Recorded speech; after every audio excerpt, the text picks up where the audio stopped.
was cooking versus the Bucks yesterday. Him and KD combining for 60 points. What he's got in store coming up against the Mavs a little later on NBA TV.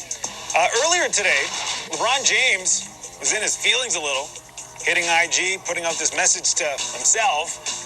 Lakers 0-4, and no Russell Westbrook to blame in yesterday's loss, which leads us to our poll question.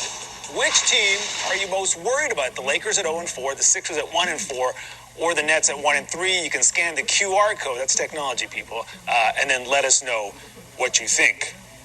What do you think? Lakers. I don't know if they have enough talent to come out of the hole that they're finding themselves in. The other two teams, they got talent. I mean, when I look at the Lakers, I don't know if they have enough to really get up and get out of this hole. For me, it's the Sixers. The way they started this summer, James is healthy, another year under Doc. The way they're starting, it's no urgency. They almost have like LA Fitness habits in real games, to be honest with you. And it's amazing. I'm like, where's the urgency? You guys are playing for a championship. So for me, it's the Sixers. And we're going to just complete this with the Nets for me.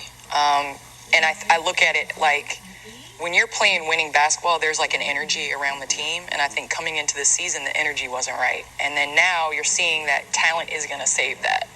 And so I think just in terms of figuring out Ben, because not only are you learning to play with new people, which Ben is a huge addition to the team, but you're having a guy that's coming in that hasn't played in 400 plus days.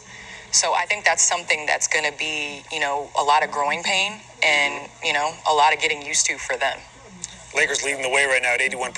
Jamal, I just want to go back to the Sixers for a second because they're so interesting. Like you said, they got so much talent. They're playing this LA Fitness style ball. How difficult is it with chemistry?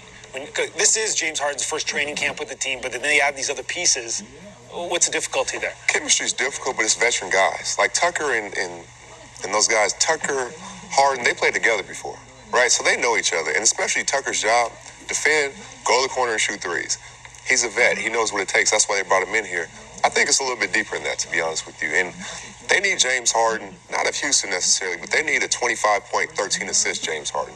They don't need the one who's trying to get 14 assists and 10 points. Like, they need the aggressor. They brought him in to be the second option. He needs to take that stance and lead in that direction. Yeah, him and Tyrese Maxey, too, really important in the backcourt. Yeah, and to his point, and I'll expand on that from the point guard position. When you playing with a post player, right? And Harden has never really played with a post player, Candace, where he has to throw it in and then wait a little while, catch it, and then, there's always, 5 people in front of him. The lane's not wide open. So it's a difficult adjustment, playing with a post player like Embiid, who's so demanding. So I think that's going to be a tough, how do I get my 25 and 13, but go ahead, Candace. I love you, Z. I love you so much. And guess what? I'm throwing the ball right back over there. I got you. I got Nabil on the spot up. We saw him at real training camp, and that was what the situation was. You saw Doc in practice. They had issues. How do we get Joel the ball and then mix it around with the other guys? There's some frustration. They're going to have to figure that thing out. Dallas, Brooklyn, tip coming up right after the break.